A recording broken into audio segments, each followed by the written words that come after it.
ಹಿಂದಿನ ಪ್ರಯಾಣ ದರ ಏರಿಕೆ 26/2/2020ರಲ್ಲಿ 12% ಜಾಸ್ತಿ ಮಾಡ್ತಾರೆ. ಯಾರ 12ರಲ್ಲಿ 2020ರಲ್ಲಿ ಮಂತ್ರಿಗಳಾಗಿದ್ದವರು, ಸರ್ಕಾರ ಯಾರ್ದಿದ್ದು? BJP ಸರ್ಕಾರನೇ ಇದ್ದಿದ್ದು. ಅವಾಗೇನು ಶಕ್ತಿ ಕಾರ್ಯಕ್ರಮ ಇರಲಿಲ್ಲ. ಇವ್ರು ಯಾಕೆಲ್ಲ ಬೆಲೆ ಏರಿಕೆ ಜಾಸ್ತಿ ಮಾಡಿದ್ರು? 2020ರಲ್ಲಿ ಕೇವಲ 60 ರೂಪಾಯಿ ಇತ್ತು ಡೀಸೆಲ್ಲು, ಈಗ 90 ಚಿಲ್ಲರೆ ಆಗಿದೆ. ಯಾಕೆ ಇವರು 12% ಜಾಸ್ತಿ ಮಾಡಿದ್ರು BJP ಅವರು? ಇವತ್ತು ಹೋಗಿ ಮೆಜೆಸ್ಟಿಕ್ಕಲ್ಲಿ ಪ್ರೊಟೆಸ್ಟ್ ಮಾಡ್ತಾರಲ್ಲ, ಇವ್ರದ್ದೇ ಸರ್ಕಾರ ಇದ್ದಿತ್ತು. ಆಮೇಲೆ ಹೊಸ ಬಸ್ಸುಗಳು ಸೇರ್ಪಡೆ ಎಲ್ಲ ಕೊಟ್ಟಿದ್ದೀನಿ ನೋಡಿ, ಒಟ್ಟು 5800. ಅದರಲ್ಲಿ ಈಗ ರಸ್ತೆಗೆ ಬಂದಿರತಕ್ಕಂಥದ್ದೇ 4000 ಮೇಲೆ ಬಂದುಬಿಟ್ಟು 4,340 ಬಸ್ಸುಗಳು ಈಗಾಗಲೇ ರಸ್ತೆಗೆ ಬಂದಿದೆ. ಇನ್ನೂ 1500 ಬರುತ್ತೆ. ಆಮೇಲೆ 9000 ಜನಕ್ಕೆ ನಾವು ರಿಕ್ರೂಟ್ಮೆಂಟ್ ಮಾಡ್ತಾಯಿದ್ದೀವಿ. ಹಿಂದೆ 2016ರಲ್ಲಿ ಲಾಸ್ಟ್ ರಿಕ್ರೂಟ್ಮೆಂಟ್ ಮಾಡಿದ್ದು ನಾನು ಮಿನಿಸ್ಟರ್ ಆಗಿದ್ದಾಗ. 14,000 ಜನ ರಿಟೈರ್ಡ್ ಆಗಿದ್ದರು, ಒಂದು ರಿಕ್ರೂಟ್ಮೆಂಟು ಮಾಡಿರಲಿಲ್ಲ. ಈಗ 9,000 ಜನ ರಿಕ್ರೂಟ್ಮೆಂಟ್ ಆಗ್ತಾಯಿದೆ. ಆಮೇಲೆ 1,000 ಜನಕ್ಕೆ ಅನುಕಂಪದ ಆಧಾರದ ಮೇಲೆ 4 ಕಾರ್ಪೊರೇಷನಲ್ಲಿ ನಾವು ಈಗಾಗಲೇ ಕೆಲಸಕ್ಕೆ ತೊಗೊಂಡ್ಬಿಟ್ಟಿದ್ದೀವಿ. ಒಟ್ಟು 10,000 ಜನ ನಾವು ರಿಕ್ರೂಟ್ಮೆಂಟು ಕೂಡ ಮಾಡ್ತಾಯಿದ್ದೀವಿ. ಮತ್ತು ಇದ್ರ ಜೊತೆಗೆ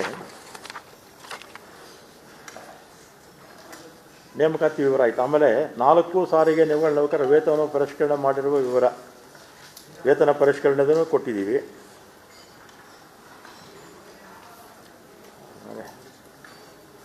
ಆದಾಯನೂ ಅಷ್ಟೇ ನೋಡಿ, 2019-20ರಲ್ಲಿ 8,172 ಕೋಟಿ ಇತ್ತು. ಆಮೇಲೆ ಕೋವಿಡಲ್ಲಿ ಸಹಜವಾಗಿ ಕಡಿಮೆ ಆಯಿತು, 4,000 ಚಿಲ್ಲರೆ. ಆಮೇಲೆ 21-22ರಲ್ಲಿ 5,197 ಕೋಟಿ ಆಯಿತು. 22-23ರಲ್ಲಿ 8,399 ಕೋಟಿ ಆಯಿತು ಆದಾಯ. 23-24ರಲ್ಲಿ 10,147 ಕೋಟಿ ಆಗಿದೆ. ಅಂದರೆ ಆದಾಯ ಕೂಡ ನಮ್ಮಲ್ಲಿ ಜಾಸ್ತಿ ಆಗ್ತಾಯಿದೆ. ಈ BJP ಅವರಿಗೆ ಆದಾಯ ಯಾವುದು ಅಂತ ಗೊತ್ತಿಲ್ಲ, ಲಾಭ ಯಾವುದು ಅಂತ ಗೊತ್ತಿಲ್ಲ. ನಾವು ಆದಾಯ ಜಾಸ್ತಿ ಆಯಿತು ಅಂದರೆ ಸುಮ್ಮನೆ ಟ್ವೀಟ್ ಮಾಡ್ತಾ ಇರ್ತಾರೆ. ಅವರ ಟ್ವೀಟ್ ಅವರು ಬೇರೆ ಒಂದಷ್ಟು ಜನ ಇಟ್ಕೊಂಡ್ಬಿಟ್ಟಿರ್ತಾರೆ BJP ಆಫೀಸಲ್ಲಿ. ಆದಾಯಕ್ಕೂ ಲಾಭಕ್ಕೂ ವ್ಯತ್ಯಾಸನೇ ತಿಳಿದೇ ಇರ್ತಕ್ಕಂಥ BJP ಮುಖಂಡರಿಗೆ ನಾವು ಏನು ಅರ್ಥ ಮಾಡ್ಕೊಳ್ಳೋದು ನನಗೇನೋ ಅರ್ಥ ಆಗ್ತಿಲ್ಲ.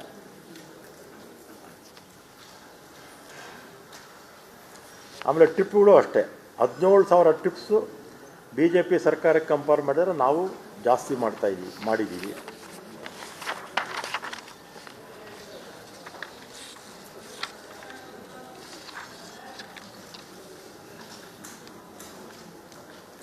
ಆಮೇಲೆ ಹೊಣೆಗಾರಿಕೆಗಳು ಎಲ್ಲನೂ ಕೊಟ್ಟಿದ್ದೀವಿ ನೋಡಿ, ಡೀಟೇಲಾಗಿ ಕೊಟ್ಟಿದ್ದೀವಿ. ಇವತ್ತು ಈ ಅನಿವಾರ್ಯ ಕಾರಣಗಳಿಂದ ನಮಗೆ 5,900 ಕೋಟಿ ಇವರು ಸಾಲ ಹಿಡಿದೇ ಹೋಗಿದ್ದರೆ ನಾವು ಬಸ್ ದರ ಏರಿಸ್ತಿರಲಿಲ್ಲ, ಇನ್ನೂ ಸ್ವಲ್ಪ ದಿನ ಮುಂದುವರಿಸ್ತಾ ಇದ್ವಿ. ಆದರೆ 5,900 ಕೋಟಿ ಸಾಲ ಇಟ್ಬಿಟ್ಟು ಇವರು ಮತ್ತು ಈಗ ನಮಗೆ ಪ್ರತಿದಿನ ಬರೀ ಡೀಸಲ್ಲು ಮತ್ತು ಸ್ಯಾಲ್ರೀಸ್ಗೆ 9.25 ಕೋಟಿ ನಮಗೆ ಹೆಚ್ಚುವರಿಯಾಗಿ ಖರ್ಚಾಗ್ತಾ ಇರೋದ್ರಿಂದ ಪುರುಷರಿಗೆ ಸ್ವಲ್ಪ ಅಸಮಾಧಾನ ಆಗುತ್ತೆ. ಏನು ಈಗ ಬೆಲೆ ಜಾಸ್ತಿ ಆಗಿದ್ದರಿಂದ ಸ್ವಲ್ಪ ಆದರೂ ಕೂಡ ಅನಿವಾರ್ಯವಾಗಿ ನಾವು ಏರಿಸುವಂಥ ವಾತಾವರಣ ಬಂತು. ಇದಿಷ್ಟು ತಮಗೆ ಮಾಹಿತಿ ಕೊಡೋಣ ಅಂತ.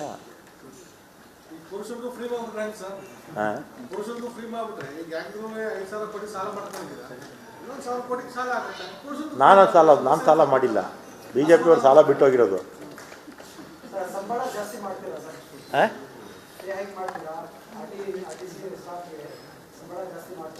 ಯಾವುದು ವೇತನ ಪರಿಷ್ಕರಣೆ ಹಿಂದೆ ಮಾಡಿ ಹೋಗಿದ್ದಾರೆ. ಹಿಂದೆ ಮಾಡಿ ಹೋದರು. 2023ರಲ್ಲಿ ವೇತನ ಪರಿಷ್ಕರಣೆ ಎಲೆಕ್ಷನ್ ಮುಂಚೆ ಡಿಕ್ಲೇರ್ ಮಾಡಿಬಿಟ್ರು. ಆದರೆ 1 ಪೈಸಾ ಕೊಡಲಿಲ್ಲ, ಎಲ್ಲ ನಮಗೆ ಸಾಲವಾಗಿ ಇಟ್ಬಿಟ್ಟು ಹೋಗಿದ್ದಾರೆ. 15ರ ಮೇಲೆ ಎಂಪ್ಲಾಯೀಸ್ನೆಲ್ಲ ಕರಿತೀವಿ, ನಾವು ಎಲ್ಲ ಎಂಪ್ಲಾಯೀಸ್ ಯೂನಿಯನ್ ಲೀಡರ್ಸ್ನೆಲ್ಲ ಕರಿತೀವಿ. ಮುಖ್ಯಮಂತ್ರಿಗಳ ಜೊತೆ ಒಂದು ಕೂತು ಚರ್ಚೆ ಮಾಡಿ ಅದ್ರ ಬಗ್ಗೆ ಒಂದು ತೀರ್ಮಾನ ತಗೊಳ್ಳೇಬೇಕು. 2,000 ಕೋಟಿ ಕೊಟ್ಟಿದ್ದಾರೆ. ಅದನ್ನು ನಾವೀಗ ಈ ಬಡ್ಜೆಟಲ್ಲಿ ಅದನ್ನು ಈ ಕೇಸ್ ಏನದು ಲೋನಾಗಿ ಯಾವ ಪರಿವರ್ತನೆ ಮಾಡ್ಕೋಬೇಕಂತ, ಗೌರ್ಮೆಂಟ್ ಸರ್ವಿಸ್ ಲೋನಾಗಿ ಕನ್ವರ್ಟ್ ಮಾಡ್ಕೋಬೇಕು ಅಂತ ಮುಖ್ಯಮಂತ್ರಿಗಳಿಗೆ ಹೇಳಿದ್ದೀವಿ. ಅದು ಬಡ್ಜೆಟ್ ಆದಮೇಲೆ, ಫೆಬ್ರವರಿ ಬಡ್ಜೆಟ್ ಆದಮೇಲೆ ಆಗುತ್ತೆ. ಗೌರ್ಮೆಂಟ್ ಸರ್ವಿಸ್ ಲೋನ್ ಅಂತ ಹೇಳಿದ್ರೆ ಸರ್ಕಾರನೇ ಬಡ್ಡಿನೂ ಕಟ್ಕೊಡುತ್ತೆ, ಅಸಲು ಕಟ್ಕೊಡುತ್ತೆ. ಸರ್, ಇವತ್ತು ಅಶೋಕ್ ಅವರು ಪ್ರತಿಭಟನೆ ಮಾಡಬೇಕಾದ್ರೆ ಹೇಳಿದ್ರು, ಅವರು ಟ್ರಾನ್ಸ್ಪೋರ್ಟ್ ಮಿನಿಸ್ಟರ್ ಆಗಿದ್ದಾಗ 4,000 ಕೋಟಿಗಳನ್ನ ಈ 4 ಕಾರ್ಪೊರೇಷನ್ಗಳಿಗೆ ಇನ್ಕ್ಲೂಡಿಂಗ್ BMTC ಕೊಟ್ಟಿದ್ರು. ಮತ್ತೆ ಎಲ್ಲಾ TTMCಗಳನ್ನ ಕಟ್ಟಿದ ನಂತರವೂ ಕೂಡ 5-6 ಸಾವಿರ ಕೋಟಿ ಲಾಭದಲ್ಲಿ ಇದ್ದಂಥ ಸಂಸ್ಥೆನ ಈಗ ಹಳ್ಳಾಡಿಸಿದ್ದಾರೆ. ಈಗ ಅಶೋಕ್ ಅವರು ಮಂತ್ರಿ ಆದಮೇಲೆ ನಾನು ಮಂತ್ರಿ ಆಗಿದ್ದೆ. 2016ವರೆಗೂ ಕೂಡ ಲಾಭದಲ್ಲೇ ಇತ್ತು. ಆಮೇಲೆ 18ರಲ್ಲಿ ನಾವು ಅವರಿಗೆ ಬಿಟ್ಕೊಟ್ವಿ. 18ರಿಂದ 23ವರೆಗೂ 5,900 ಕೋಟಿ ಯಾಕೆ ಸಾಲ ಇಟ್ಟೋದ್ರು ಅಶೋಕ್ ಅವರು ಅಂದರೆ ಅವ್ರ ಸರ್ಕಾರ, ಅವ್ರದ್ದೇ ತಾನೇ ಸರ್ಕಾರ ಇದ್ದಿದ್ದು. 2 ವರ್ಷ ಬೊಮ್ಮಾಯಿ ಅವರಿದ್ದರು, 2 ವರ್ಷ ಯಡಿಯೂರಪ್ಪ ಅವರಿದ್ದರು. 5,900 ಕೋಟಿ ಯಾಕೆ ಸಾಲ ಇಟ್ಟೋದ್ರು ಇವರು? ನಾನು ಅಧಿಕಾರ ಬಿಟ್ಟಾಗ 13,71,00,000 ಮಾತ್ರ ಸಾಲ ಬಿಟ್ಟೋಗಿದ್ವಿ 2017ರಲ್ಲಿ. ಈಗ ಹೇಳ್ತಾರೆ, ಈಗ ನಾನು ಹೇಳ್ತಿರೋದು, ಈಗ ಒಂದು ನಿಮಿಷ, ಹಾಂ,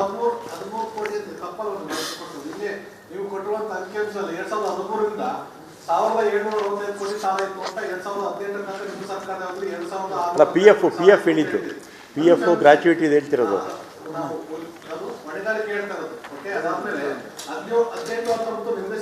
ಮೈತ್ರಿ ಗೌರ್ಮೆಂಟ್ ಅಲ್ಲಿ 2,653 ಕೋಟಿ ತನಕ ನೀವು ಬಿಟ್ಟಿದ್ರಿ. ಈಗ 2023ರಲ್ಲಿ 4,099 ಕೋಟಿ ಸಾಲ ತೋರಿಸ್ತಾ ಇದ್ದೀರಾ. ಅಂದ್ರೆ ನೀವಿದ್ದಂತ 5 ವರ್ಷದಲ್ಲಿ 2,600 ಕೋಟಿ, ಅದಾದ್ಮೇಲೆ ಮತ್ತೆ 2 ವರ್ಷ. ಇದಕ್ಕೆ ಇರಿ ಒಂದು ನಿಮಿಷ ರಾಚಪ್ಪ, ಇದಕ್ಕೆ 38 ಕೋಟಿ ಸೇರಿಸಿ, 38 ತಿಂಗಳು ಸೇರಿಸಿ, 38 ತಿಂಗಳದ್ದು ಆ್ಯಡ್ ಮಾಡಿದ್ರೆ 5,900 ಕೋಟಿ ಬರುತ್ತೆ.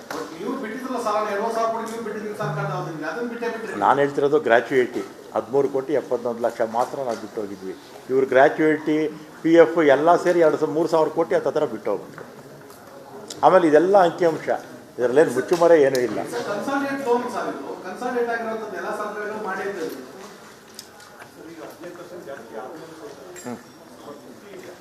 ಈಗ ಒಂದಿನಕ್ಕೆ 7,500 ಕೋಟಿ ಜಾಸ್ತಿ ಬರುತ್ತಲ್ಲ, ಒಂದಿನಕ್ಕೆ 3,500 ಕೋಟಿ ಜಾಸ್ತಿ. ಹಾಂ, 3,500 ಕೋಟಿ ಅಷ್ಟೇ. ಎಷ್ಟಾಗುತ್ತೆ ಅವಾಗ? ಅಂದರೆ ವರ್ಷಕ್ಕೆ 1,200 ಕೋಟಿ 1,200 ಕೋಟಿ ಬರ್ಬೋದು ಸರ್. ಒಂದು ವರ್ಷಕ್ಕೆ ನಮಗೆ 1,200ರಿಂದ 300 ಕೋಟಿ ಬರುತ್ತೆ. 200ರಿಂದ 300 ಕೋಟಿ ನಮಗೆ ಆದಾಯ ಜಾಸ್ತಿ ಆಗುತ್ತೆ. ಸಾಕಾಗಲ್ಲ. ಆದರೆ ಈಗ ಮಾಡಿರ್ತಕ್ಕಂಥದ್ದು 15% ನನಗೆ ಸಮಾಧಾನ ಇಲ್ಲ. ಆದರೂ ಕೂಡ ಖರ್ಚು ವೆಚ್ಚ ತೂಗಿಸ್ಬೇಕಲ್ಲ, ಅಲ್ಲ, ಕಡಿಮೆ ಮಾಡಬೇಕಾಗಿತ್ತು ಅಥವಾ ಮಾಡಲೇಬಾರ್ದಿತ್ತು. ಅವ್ರು 5,900 ಕೋಟಿ ಸಾಲ ಹಿಡ್ದೇ ಇದ್ದಿದ್ರೆ ನಾನು ಖಂಡಿತ ಮಾಡ್ತಿರ್ಲಿಲ್ಲ.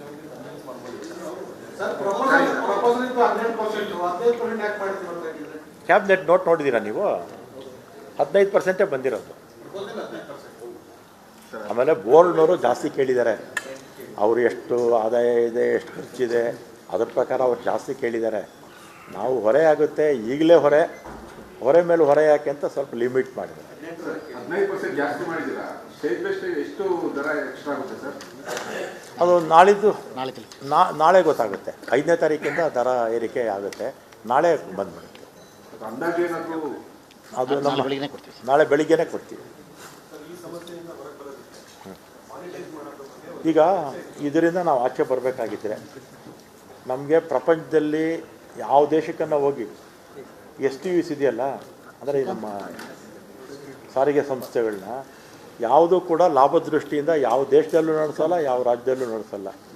ಯಾಕಂದ್ರೆ ನಮಗೆ 100ಕ್ಕೆ 40 ಬಸ್ಸು ನಮ್ಮದು ನಷ್ಟ ಆಗುತ್ತೆ ಅಂತ ಗೊತ್ತಿದ್ರೂ ಕೂಡ ಎಲ್ಲ ಗ್ರಾಮಗಳಿಗೂ 97% ಅಲ್ವಾ, ಆ 97% ಗ್ರಾಮಗಳಿಗೆ ನಾವು ಸಾರಿಗೆ ಸೌಲಭ್ಯ ಕೊಡ್ತೀವಿ.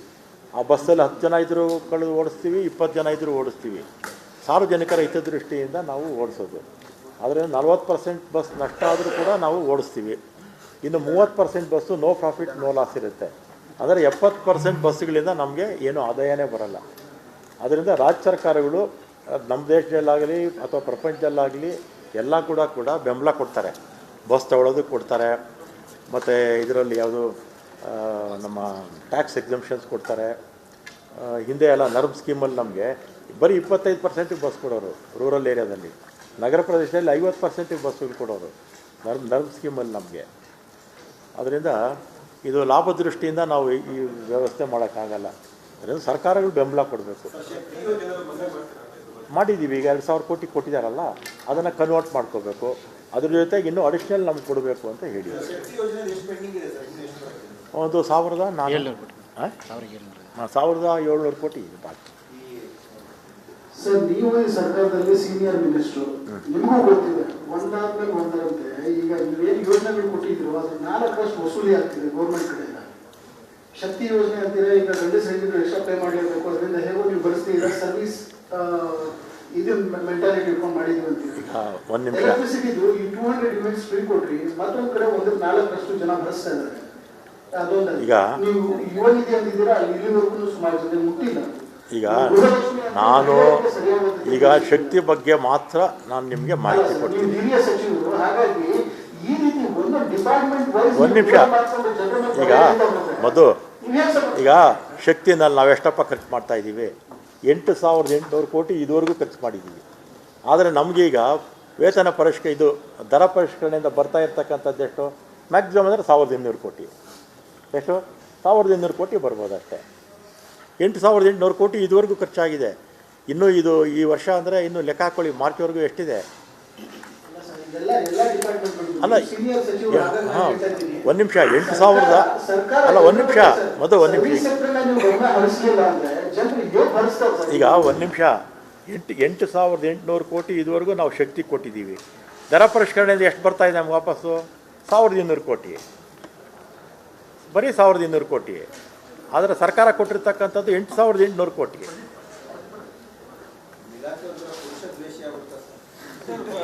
ಆಮೇಲೆ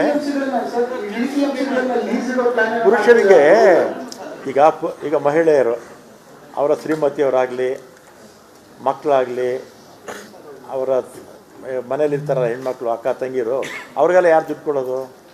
ಪುರುಷರು ತಾನೇ ಕೊಡೋದು. ಅದನ್ನು ಅವ್ರಿಗೆ ತಾನೇ ಮಿಗೋದು.